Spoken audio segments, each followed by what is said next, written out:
December 1944, 10:30 in the morning.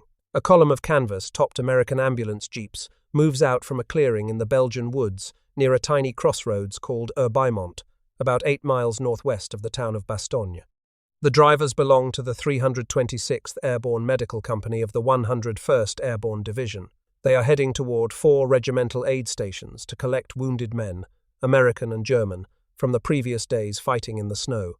By 22:30 hours that same evening, the entire clearing station, surgeons, nurses, enlisted medics, attached surgical specialists, ambulance, jeeps, and dozens of wounded patients lying on litters will be in German hands.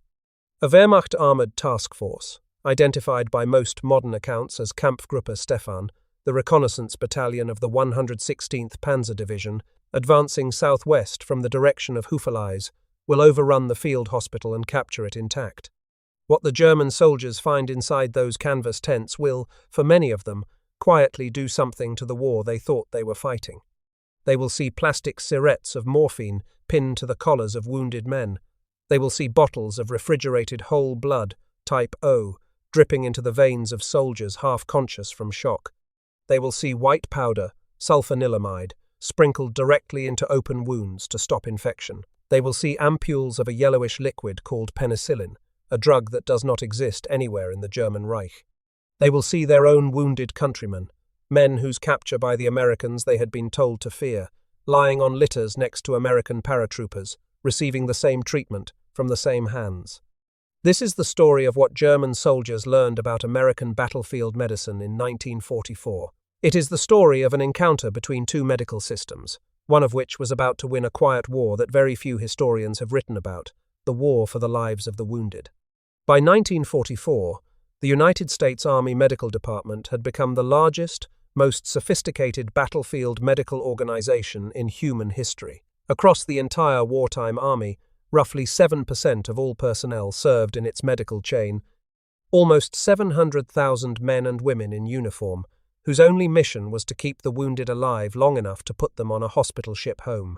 In the European theatre of operations alone, more than 240,000 of them served under the command of Brigadier General Paul Hawley, a small-town doctor from Indiana who had taken over as theatre chief surgeon in 1942 and who had spent more than 2 years building, from almost nothing, a system of hospitals, evacuation chains, blood banks, and surgical teams stretching from the British Midlands to the German frontier. The system Hawley built had 5 clearly defined echelons, from the company aidman at the front to the great fixed general hospitals in the rear.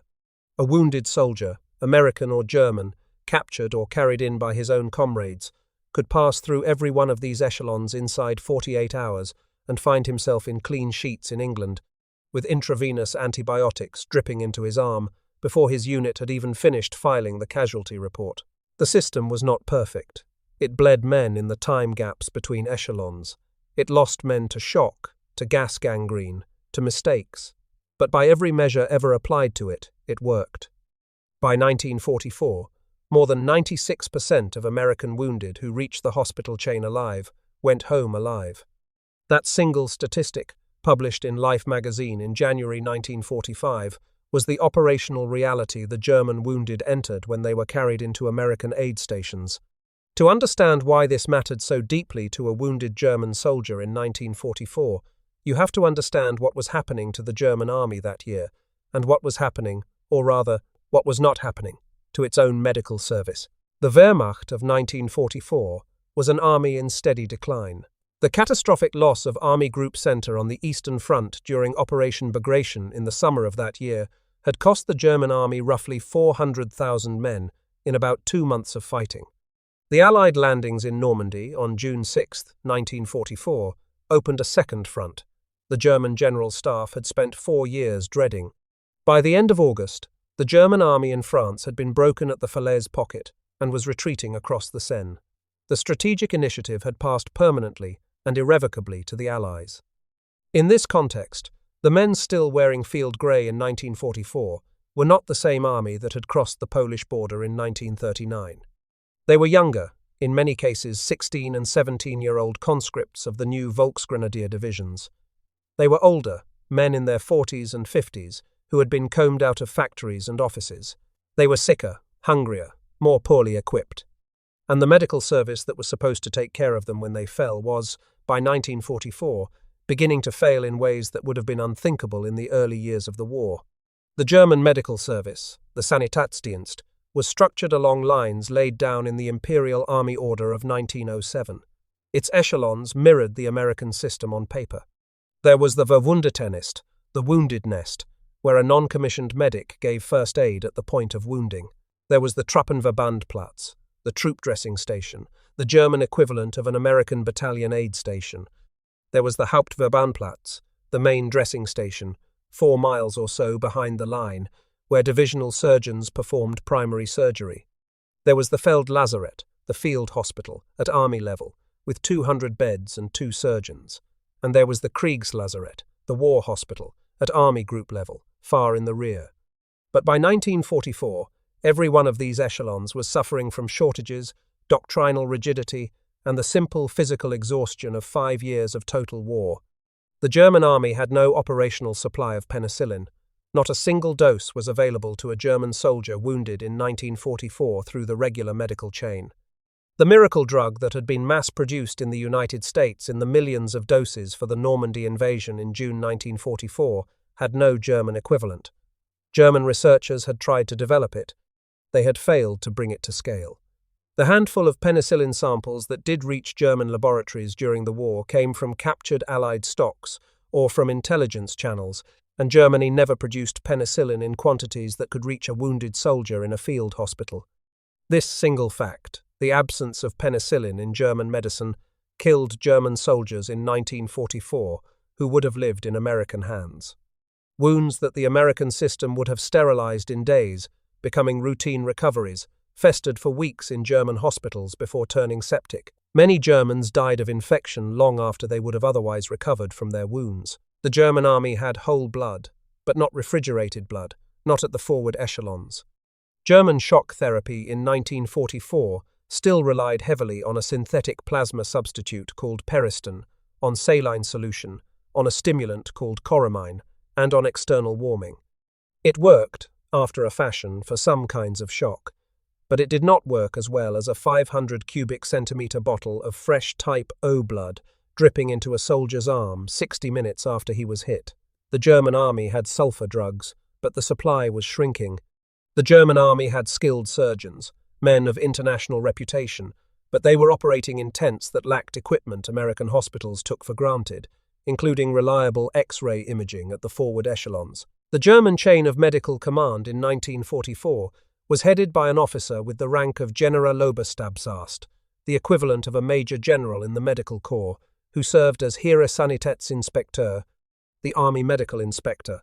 Beneath him, the Heeresarzt, with the rank of Generalstabsarzt, ran the day-to-day health affairs of the field army. Below that, every infantry division had its own Sanitätskompanie, its medical company, charged with running the divisional main dressing station. By 1944, those divisional medical companies were chronically understaffed, undersupplied, and operating with equipment that had often been in service since the campaigns of 1940 and 1941. Replacement medical officers were drawn increasingly from the universities, given accelerated training, and posted to units where the senior surgeons they were meant to learn from had been killed, captured, or invalided home. The most senior German surgical voice of the period, Oberstabsarzt Hans Kilian, who served as consulting surgeon to the German 16th Army on the Eastern Front from July 1941 onward, wrote a post-war memoir titled In the Shadow of Victories. His account documents the structural problems that still afflicted German military medicine in 1944. There were disputes among consulting surgeons over whether sulfur drugs should be given prophylactically after operations or held back. There was a chronic lack of forward X-ray equipment, so severe that veterinary units handling military horses sometimes had X-ray gear that field surgical units treating soldiers did not. There was an institutional aversion, among older German surgeons, to reopening a wound once it had been closed on the operating table, even when secondary infection became visible through the dressing. Kilian himself was a complex figure who had been implicated in the Buchenwald gas gangrene serum trials of November 1943. His memoir is therefore not simple humanitarian testimony. It is a senior insider's account of a medical system that knew it was falling behind and could not, by the structure of its own doctrine and supply, catch up. And above all, the German army had a doctrine of wound surgery that, by 1944, was already a generation behind American practice. The American system, shaped by the surgical consultant for the Mediterranean theater, Colonel Edward Churchill of Massachusetts General Hospital, taught a procedure called debridement and delayed primary closure. A wound was cleaned aggressively, dead tissue was cut away. The wound was packed open and left open. The skin was closed only after several days, when infection had been ruled out. The Germans, by contrast, closed wounds primarily, immediately, on the operating table. American surgeons inspecting captured German medical installations after the war wrote in plain words that the careful wound excision practiced by Allied surgeons was done in German hospitals only in rare instances. One German surgeon told the American interviewers he had performed only 4 or 5 such operations in as many years of war surgery. The rest of his closures had been done the old way, fast, primary, sealed up. And many of those wounds had then become infected, and many of those soldiers had then died. This was the system a wounded German soldier was leaving when an American medic carried him into an aid station in 1944. This was the system he was entering on the other side. He did not need to read official histories to understand the difference. He could see it on his own body, in the speed with which the bleeding stopped, in the cleanness of the dressings, in the immediate sting of the morphine, in the strange yellowish injection no German doctor had ever given him. The American system was not built only of drugs and techniques, it was built of people. To understand what German soldiers actually saw when they were taken behind American lines, you have to understand the men, and in the rear hospitals, the women, who staffed the American medical service in the European theater in 1944. At the very front, walking with the rifle squads, was the figure who in many ways embodied the American approach. He was the company aid man, the combat medic. He wore the uniform of an enlisted infantry soldier, but with a Red Cross armband and a white circle painted on his helmet. He carried no rifle.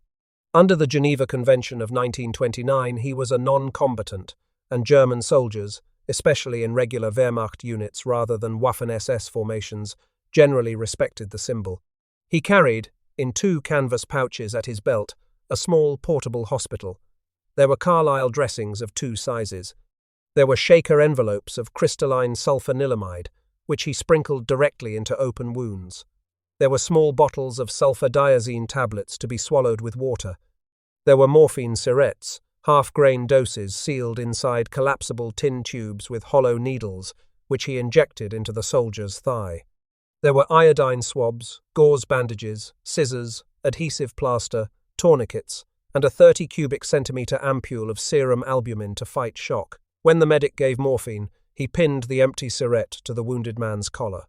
This single, small act, born of the simple necessity of telling the next medical echelon exactly how much morphine had already been given, became one of the most distinctive features of the American medical system in the eyes of German prisoners. A wounded German soldier waking up in a clearing station and looking down at his collar would see 1 or 2 empty syrettes pinned there. Whatever he had been told about the Americans, the evidence on his own body said something different.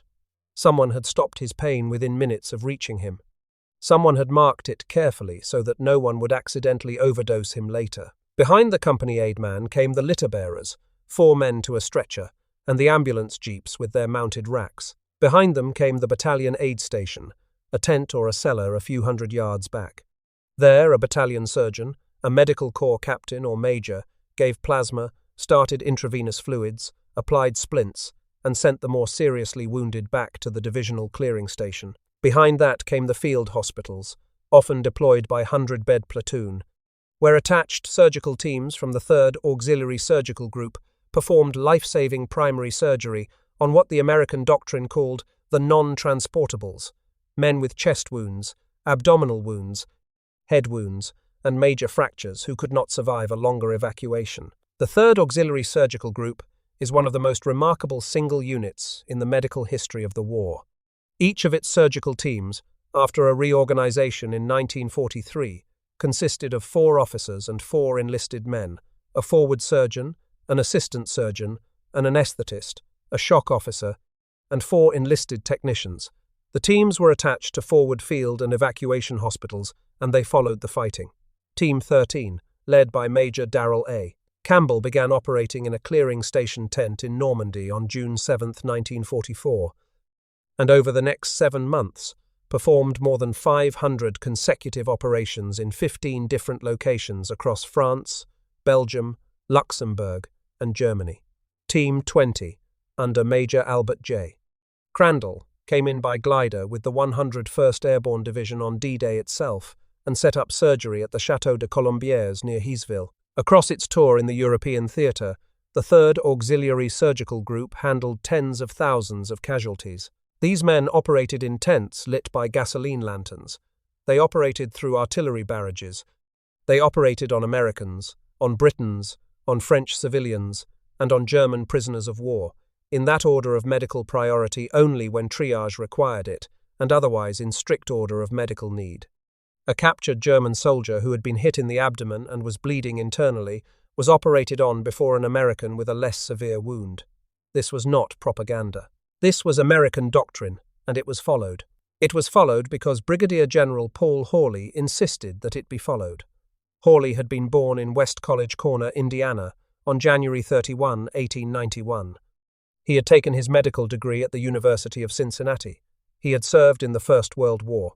He was a small, intense, demanding man who had built the American medical system in the European theatre on 3 principles. The wounded would be reached as fast as humanly possible. They would be given the best medicine the United States could produce. And they would be given that medicine without regard to which uniform they wore, because that was what the Geneva Convention required, and because that was what American doctors did. 3 medics of the European theatre in 1944 would receive the Medal of Honor for actions that demonstrated, in their most extreme form, what that doctrine looked like in practice. Technician 5th grade Alfred L. Wilson, born September 18, 1919, served with the medical detachment of the 328th Infantry Regiment, 26th Infantry Division. Near the village of Bézange-la-Petite, in the Lorraine region of eastern France, on November 8, 1944, Wilson voluntarily went forward under heavy German artillery fire to aid wounded men of an adjacent company.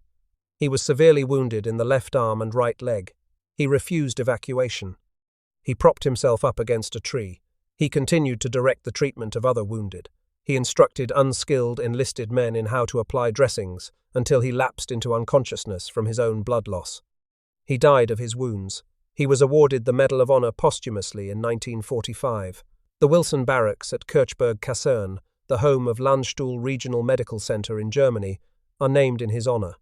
Technician 5th grade, James K. Okubo, an American of Japanese ancestry serving in the medical detachment of the 442nd Regimental Combat Team. They made his Medal of Honor stand in a forest near Bifontaine in eastern France on October 28 and 29, 1944. On the first day, under enemy small arms and machine gun fire, Okubo treated 17 wounded men. On the second, he treated 8 more. He crawled 150 yards toward enemy lines, coming within 40 yards of German positions to recover wounded soldiers. Okubo survived the war, but died in a car accident in 1967. His Medal of Honor was awarded in 2000 after a special review of the records of Asian American soldiers whose actions had been overlooked at the time and was presented to his widow at the White House. Private Harold A. Garman, of Company B, 5th Medical Battalion, 5th Infantry Division, was a litter-bearer near the French town of Montereau on August 25, 1944. Repeatedly, under heavy German machine gun fire, Garman swam across the Seine River to recover wounded men from an exposed assault boat. He survived the war. He received his Medal of Honor in person. These 3 men were not unique. They were representative. Between June 1944 and the German surrender, hundreds of American medics in the European theatre were killed, wounded, or captured while performing essentially the same kind of work. The Medal of Honor was given to those whose actions had been witnessed and documented. Behind every such citation stood many more medics whose names appear only in unit casualty lists. Behind those forward principles, Hawley had pushed 3 specific innovations through against significant institutional resistance. The first innovation was forward whole blood. For the first half of 1944, American battlefield resuscitation in Europe relied on dried plasma, reconstituted with sterile water at the aid station, and on serum albumin. These products saved many lives. But Hawley, after a personal visit to forward units in July 1944, became convinced they were not enough. Severely shocked men needed actual red blood cells, not just plasma. He cabled the Surgeon General in Washington in August, requesting that refrigerated whole blood be shipped from the United States to the European theatre. The first refrigerated blood, type O, drawn from American Red Cross donors and stored in 500 cubic centimeter bottles in a preservative solution called Olsever's solution, began moving across the Atlantic on August 21, 1944. By late September, the 4th Armoured Division was authorized to draw blood directly from the 3rd Army Depot at Verdun. Across the rest of the war in Europe, the American theatre transfused a total of 316,794 pints of whole blood. Patton's 3rd Army alone used 77,777 pints of it. The second innovation was penicillin. By June 1944, the United States had stockpiled millions of doses of penicillin for the Normandy invasion. American penicillin production rose from 21 billion units in 1943 to 1,663 billion units in 1944. Pfizer alone, by June 1944, was producing 70 billion units a month. The drug was distributed to all Allied forces in the theatre, used in primary surgery, given by intramuscular injection at field hospitals, and continued through the evacuation chain. It substantially reduced mortality from infected wounds, with secondary sources citing reductions of roughly 12 to 15%. It was given to wounded German prisoners on exactly the same basis as it was given to American wounded. The third innovation was air evacuation. By 1944, the C-47 Skytrain transport was being converted, on the return leg of supply runs, into a flying ambulance. Hawley pushed for the steady expansion of the air evacuation system through the late summer and autumn of 1944. A wounded German prisoner picked up by an American aid man in the morning could find himself in a general hospital in England that same night, separated from the battlefield by the English Channel and a flight crew of 5. The fourth innovation, less dramatic but equally important, was the system of fixed general hospitals in the rear. The 25th General Hospital, organized by the University of Cincinnati and staffed largely by Cincinnati doctors and nurses, opened on Utah Beach near Leeson on August 15, 1944, with 1,000 beds. In its first 3 months at Leeson, it treated several thousand patients, including many German prisoners. In March 1945, it moved to Tongres in Belgium and expanded to 1,250 beds. The American Red Cross psychiatric social worker assigned to the unit, Barbara Lincoln Ashbaugh, wrote in her diary about the German prisoners on the wards. She was struck by their ages. Most, she noted, were young boys in their teens, and they looked like our men. At Tongres, the American medical system reached one of its operational peaks. A hospital train arrived from the front. Within 1 hour and 45 minutes, 300 wounded soldiers were transferred from the rail platform into clean hospital beds, with intravenous lines started, dressings changed, and surgery scheduled. A wounded German soldier coming off that train, who 24 hours earlier had been bleeding in a foxhole in the Ardennes with his own division's medical service collapsing around him, would by lunchtime be lying in clean sheets, fed, dosed with penicillin, and assigned to a surgeon for definitive repair. He was, by every available measure, in a better hospital than his own army could have provided him in any rear area of the Reich. The single best documented case study of what an evacuation through this system actually felt like, told from inside the chain, is the story published in Life magazine on January 29, 1945, under the title George Lott, Casualty, Odyssey of a Wounded Soldier. George Lott was a sergeant in the 137th Infantry Regiment of the 35th Infantry Division, part of Patton's Third Army. On November 22, 1944, in northeastern France, a German mortar round burst near him. Fragments tore through both of his arms. A medic reached him within minutes. Sulfanilamide was sprinkled into the wounds. Morphine was injected. He was carried to the battalion aid station, then to the divisional clearing station, then to an evacuation hospital, then by hospital train to a general hospital, then by hospital ship across the Atlantic. then by hospital train across the United States, until he reached a specialty hospital in his home state. Life photographers documented every stage. The magazine summed up the system's achievement in a single line that became, in some sense, its operational summary. More than 96% of those who reached hospitals survived the wounds of battle. George Lott had been one of them. The German prisoners treated alongside the Americans in the same evacuation chain were, in the great majority of cases, also among them. This, then, was the system. The encounters between German soldiers and that system in 1944 happened in 1,000 specific places, on 1,000 specific days. 3 of them stand out for the documentary record. The first happened on the morning of D-Day itself. 2 privates of the medical detachment, 2nd Battalion, 501st Parachute Infantry Regiment, 101st Airborne Division, named Robert E. Wright of Columbus, Ohio, and Kenneth J. Moore of Los Angeles County, California, set up an aid station inside the 12th century stone church of St. Com and St. Damien in the Norman village of Angoville-au-Plain, 6 miles inland from Utah Beach. They draped a Red Cross flag over the door. Over the next 72 hours, as the village changed hands repeatedly between American paratroopers and elements of the German 91st Airlanding Infantry Division, Wright and Moore treated 80 wounded men inside that church. Some were Americans, some were Germans, one was a French child. The 2 medics enforced one rule: weapons stayed outside.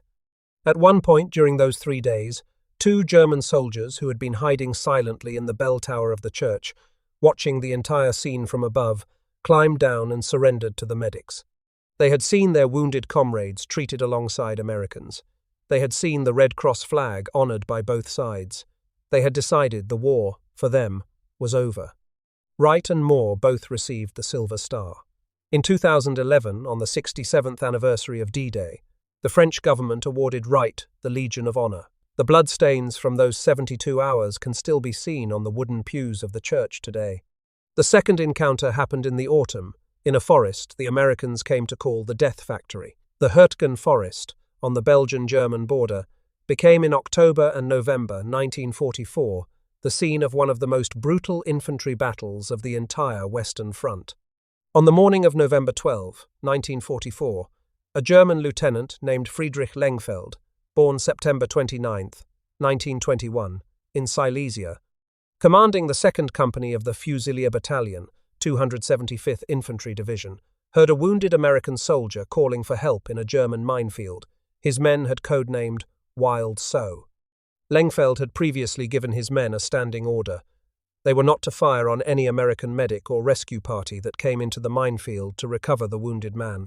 But no Americans came. The wounded man kept calling. After hours of listening to him, Friedrich Lengfeld led a German rescue party out into the minefield himself to bring an enemy soldier back to safety. He stepped on a mine. He died of his wounds at the German main dressing station at Freudsheim that night. The eyewitness account, given by his messenger Hubert Gies, is preserved in the post-war German records. 50 years later, on October 7, 1994, the Veterans Association of the 22nd United States Infantry Regiment, 4th Infantry Division, erected a memorial to Friedrich Lengfeld at the German military cemetery at Hurtgen. It is one of only 2 memorials to a German Wehrmacht soldier ever erected by American veterans on a German war cemetery.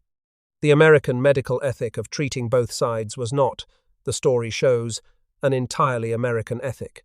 There were Germans who held to it as well. They were rarer, they were costlier, but they existed. The third encounter, the largest in scale, happened in a town called Bastogne, in eastern Belgium, in the last week of 1944. December 16, 1944. Hitler launches Operation Watch on the Rhine, his last major offensive in the West. About 25 German divisions, including elite SS panzer formations, attack through the Ardennes against a thinly held American line. By December 19, the 101st Airborne Division has been rushed forward and is dug in around the strategic crossroads town of Bastogne. By December 21, the Germans have encircled the town. The American defenders, including the wounded, are cut off. That same morning, December 19, the 326th Airborne Medical Company is overrun at Herbaimont by Kampfgruppe Stefan. Lieutenant Colonel David Gold, the divisional surgeon, arranges a surrender. 11 officers and 119 enlisted men of the medical company, plus 4 officers and 3 enlisted men of the 3rd Auxiliary Surgical Group, are taken prisoner. Ambulance, jeeps, surgical instruments, and stocks of plasma and penicillin are captured intact. Private First Class Henry G. Sullivan is killed. Captain Jacob Pearl of the Dental Corps and Private First Class Henry Skowronski go into German captivity. Skowronski survives imprisonment at Stalag 4B in Saxony and returns to the site of his capture in December 2009 for the dedication of a memorial. Inside the encircled town of Bastogne, the situation for the wounded becomes desperate. Captain Jack Pryor, surgeon of the 20th Armoured Infantry Battalion, 10th Armoured Division, runs an aid station in the basement of a building on the Rue de Neufchâteau in central Bastogne, a former grocery store taken over for the wounded. A young Belgian volunteer nurse named Renée Bernadette Émilie Lemaire works alongside the American medics treating the wounded. On the night of December 24, 1944, a German bomber drops its load directly on the building. Renée Lemaire and many of her patients are killed instantly. The surviving wounded are moved the next day to the Heinz Barracks on the Rue de la Roche, the same building that housed the headquarters of the 101st Airborne Division. Captain Pryor recommends Lemaire for the highest American decoration he is allowed to nominate her for. A plaque in Bastogne today marks the site where she died. On December 23, the weather clears. American transport planes parachute supplies into Bastogne. On December 26, surgical teams of the 4th Auxiliary Surgical Group fly in by glider. Major Lamar Suter, the 3rd Army surgeon, leads the volunteer team. He wrote afterward that this was something they felt they absolutely had to do. The glider pilots, Flight Officers Charlton W. Corwin Jr. and Benjamin F. Constantino, brought the medical team in from a forward field, joining a larger glider mission of the 440th Troop Carrier Group that was carrying 2,975 gallons of gasoline to the besieged garrison. Earlier, a single doctor, Major Howard Serrell, had arrived in Bastogne in a Piper Cub spotter plane and performed 15 surgical procedures over the next 36 hours. Some popular accounts add that the request for surgical help had been garbled in transmission, with the original message of 600 patients reaching the Third Army as 60. On arrival, Major Serrell concentrated on saving extremities, cases of gas gangrene that he could resolve in 20 minutes each. He could save more lives that way, he said, than by spending 2 hours on a single belly or chest case. When the road into Bastogne was reopened on December 26, the medical staff inside the perimeter took stock. Between December 19 and December 26, in 7 days of siege, under steady artillery and air attack, with critically low supplies until the parachute drops began, they had treated 943 American casualties and 125 German prisoners of war.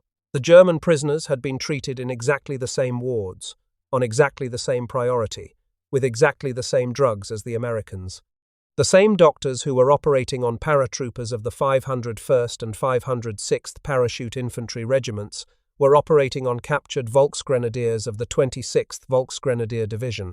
Some of those German prisoners had been part of the units that had encircled Bastogne in the first place. There was an interlocking provision of the Geneva Convention of 1929 that played a quiet but important role in this. Captured medical personnel were not classified as ordinary prisoners of war. They were classified as protected personnel. Under the convention, a captured German military doctor or non-commissioned medic could be retained behind American lines for the express purpose of helping to treat wounded soldiers of his own nationality. In a number of American general hospitals in 1944 and 1945, German Sanitätsoffizierer worked under American supervision in segregated German prisoner of war wards. They saw, day after day, the way the American hospital system actually operated. They administered the American drugs. They watched the American surgeons. They returned to Germany after the war, in the great majority of cases, having been the most thoroughly briefed informal observers of the American military medical system that the German army had ever produced. The doctrine they took home with them, into the rebuilt medical service of the Bundeswehr in the 1950s, was the doctrine they had learned in American hospital wards. In that same week, 2 days before the medical company was overrun, on December 17, 1944, members of Kampfgruppe Piper, of the 1st SS Panzer Division Leibstandarte SS Adolf Hitler had executed 84 unarmed American prisoners of war at the crossroads of Bourniez near the town of Malmedy, 20 miles to the north. The contrast, in that single week, in that single small geographic area, is one of the strongest moral asymmetries of the entire Western Front. SS troops murdering American prisoners on one side, American medics treating 125 German prisoners on the other. The asymmetry could be even sharper.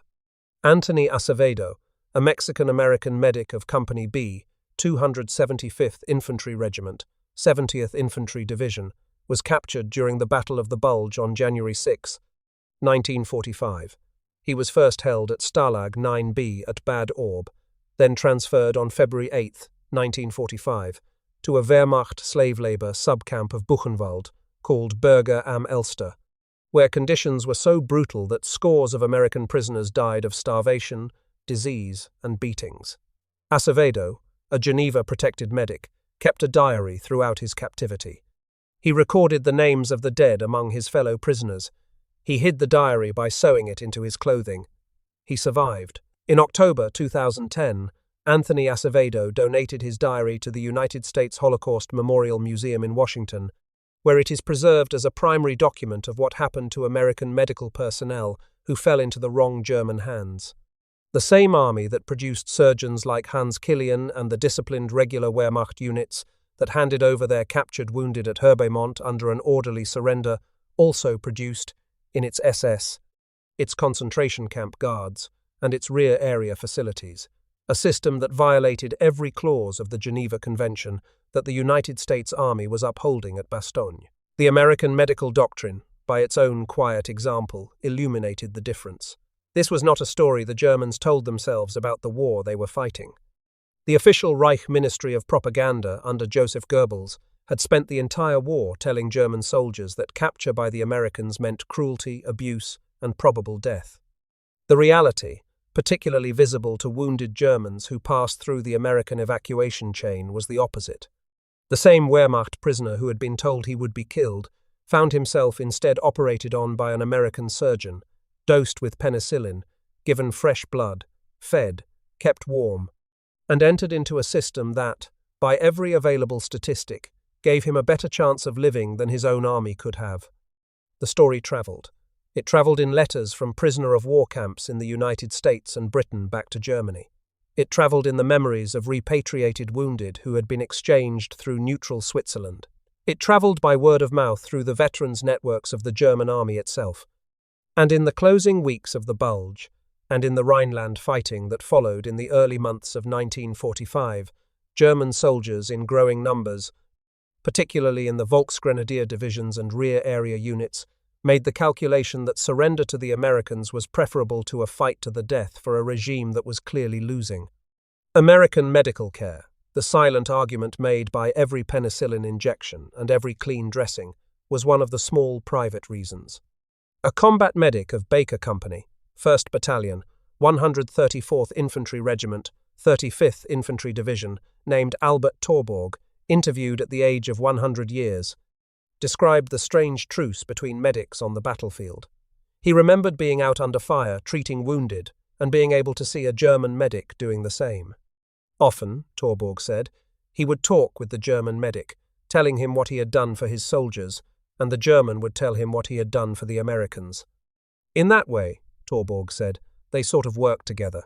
It struck him as odd at first, but the German medic and the American medic had a kind of kinship in that they only wanted to help the wounded. It did not matter what uniform they wore.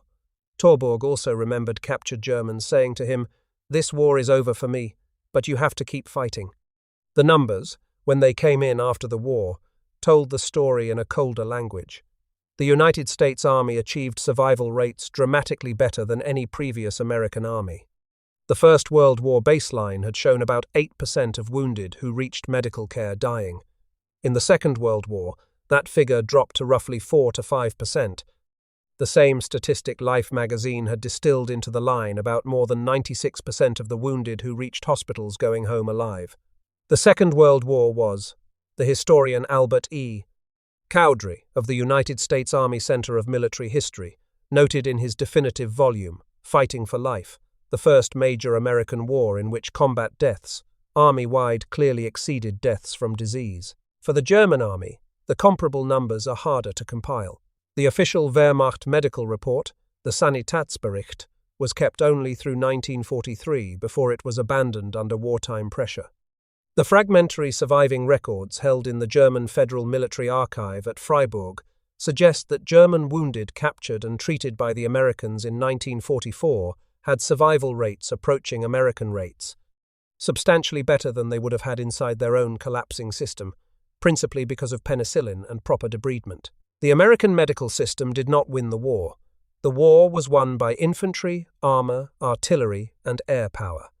But the American medical system shaped the moral character of how the war was won on the Western Front in 1944, in a way that the German wounded who experienced it remembered for the rest of their lives. After the war, a few specific things changed. The German medical service, rebuilt from scratch in the Federal Republic and the German Democratic Republic, adopted the American doctrines of debridement, delayed primary closure, forward whole blood, and integrated antibiotic care. The doctrine survived the regime that had failed to develop it. Brigadier General Paul Hawley, after his service in Europe, was appointed medical director of the Veterans Administration, where, in 1946, he confronted a caseload of 95,000 inpatient veterans, 51% of them neuropsychiatric. He later served as managing director of Blue Shield, the physician services arm of American hospital insurance, and then as director of the American College of Surgeons. He died on November 24, 1965. Edward Churchill, the Mediterranean theater consulting surgeon whose ideas had reshaped American battlefield surgery, returned to Massachusetts General Hospital. His diary and records of his time as a surgical consultant were published in 1972 as Surgeon to Soldiers, in the same year that Churchill died. The Excelsior Surgical Society, founded by his junior officers and named for the Excelsior Hotel in Rome where Churchill had convened them in February 1945, became the military chapter of the American College of Surgeons. The 3rd Auxiliary Surgical Group was demobilized. Its veterans went home to private practices in cities across the United States, and many of them, in the decades that followed, contributed quietly to the development of American trauma surgery. Friedrich Lengfeld is buried at the Hurtgen War Cemetery in Germany, beneath the memorial his American adversaries erected for him. Robert Wright died on December 21, 2013, at the age of 89. Kenneth Moore died on December 7, 2014, in Sonoma, California. Their church at Angoville-au-Plain still stands. 2 stained glass windows, installed in 2004, commemorate their work. The bloodstains on the pews have not been cleaned away in 80 years by the deliberate decision of the people of the village. Heinrich Severloh, the German soldier who had fired on the American landing at Omaha Beach from Widerstandsnest 62 on June 6, 1944, was captured a few days later. He was shipped to the United States as a prisoner of war and processed through the port of Boston. After the war, drawing on Cornelius Ryan's book, The Longest Day, Severloh contacted David Silver, an American serviceman wounded with 3 rounds in the chest at Omaha. Whether Severloh was the specific German soldier whose fire wounded Silver can never be verified.